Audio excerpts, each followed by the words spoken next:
ഇനി എല്ലാവരും കാത്തിരിക്കുന്നത് അഫ്ഗാനിസ്ഥാൻ T20ക്ക് വേണ്ടിയാണ്.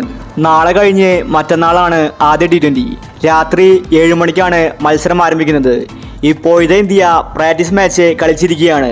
ഇന്നത്തെ പരിശീലന മാച്ചിൽ വെടിക്കെട്ട് ബാറ്റിംഗ് പുറത്തെടുത്തത് സഞ്ജു സാംസൺ ആയിരുന്നു. അതുപോലെ രോഹിത് ശർമ്മയും മികച്ച കളിയാണ് കാഴ്ചവെച്ചത്. അപ്പോൾ ഇതിനെക്കുറിച്ചാണ് നമ്മൾ ഈ ഒരു വീഡിയോയിൽ നോക്കുന്നത്. ഇത്തരം ക്രിക്കറ്റ് ന്യൂസിന് വേണ്ടി ഈ ചാനൽ മറക്കാതെ സബ്സ്ക്രൈബ് ചെയ്യൂ. സഞ്ജുവിനെ കുറെ കാലത്തിന് ശേഷമാണ് ഇന്ത്യ T20 ടീമിലേക്ക് വിളിച്ചിരിക്കുന്നത്. T20യിൽ തന്റെ അവസാന അവസരമാണെന്ന് സഞ്ജുവിനെ വ്യക്തമായിട്ട് അറിയാം. അതുകൊണ്ട് തന്നെ സഞ്ജു രണ്ടും കൽപ്പിച്ചാണ് ഇന്ന് കളിച്ചത്.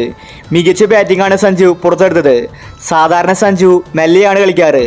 എന്നാൽ ഇന്നത്തെ പരിശീലന മാച്ചിൽ വേഗതയേറിയ ബാറ്റിംഗ് ആണ് സഞ്ജു പുറത്തെടുത്തത്. അതുപോലെ തന്നെ രോഹിത് ശർമ്മയും കോഹ്ലിയും ഒരുപാട് നാളുകൾക്ക് ശേഷമാണ് T20 കളിക്കുന്നത്.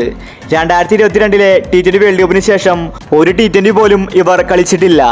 എന്നാൽ ഇപ്പോൾ ഇന്നത്തെ പരിശീലന സെക്ഷനിൽ വെടിക്കെട്ട് ബാറ്റിംഗ് ആണ് രോഹിത്തും കോഹ്ലിയും പുറത്തെടുത്തത്. T20 വേൾഡ് കപ്പിൽ രണ്ടുപേരും സ്ഥാനമുറപ്പിച്ചിരിക്കുകയാണ്. ഇന്ത്യയുടെ ഒരു T20 വെടിക്കെട്ടാണ് നമ്മൾ ഇന്ന് കണ്ടത്. ഇങ്ങനെയാണെങ്കിൽ ആദ്യ T20യിൽ ഇന്ത്യ റെക്കോർഡ് വിജയമായിരിക്കും സ്വന്തമാക്കാൻ പോകുന്നത്. ഇന്ത്യയുടെ ഫിനിഷറായിട്ട് റിങ്കു സിംഗ് ഇന്ന് നല്ല കളി പുറത്തെടുത്തിട്ടുണ്ട്. പക്ഷേ ഇത് അഫ്ഗാനിസ്ഥാനാണ്. പണ്ടത്തെ ടീമല്ല ഇപ്പോഴത്തെ അഫ്ഗാൻ. മികച്ച ടീമാണ്. അതുകൊണ്ട് ശ്രദ്ധിച്ച് കളിച്ചില്ലെങ്കിൽ ഇന്ത്യക്ക് പണി കിട്ടുമെന്നത് ഉറപ്പാണ്. റാഷിദ് ഖാൻ അടങ്ങുന്ന മികച്ച ഒരു താരനിര അവർക്കുണ്ട്. സഞ്ജു ഫോമിലേക്ക് വന്നതിൽ മലയാളി ആരാധകർ ആവേശത്തിലാണ്. ഇനി ശരിക്കുമുള്ള T20യിൽ സഞ്ജു അടിച്ച് കളിക്കുമെന്ന് തന്നെ നമുക്ക് കരുതാം. സഞ്ജുവാണ് ഇന്ത്യയുടെ വിക്കറ്റ് കീപ്പർ. 4 നമ്പറിലാണ് സഞ്ജു കളിക്കാൻ പോകുന്നത്. അതുപോലെ അഫ്ഗാൻ സീരീസിൽ ഒരുപാട് യുവതാരങ്ങളുമുണ്ട്.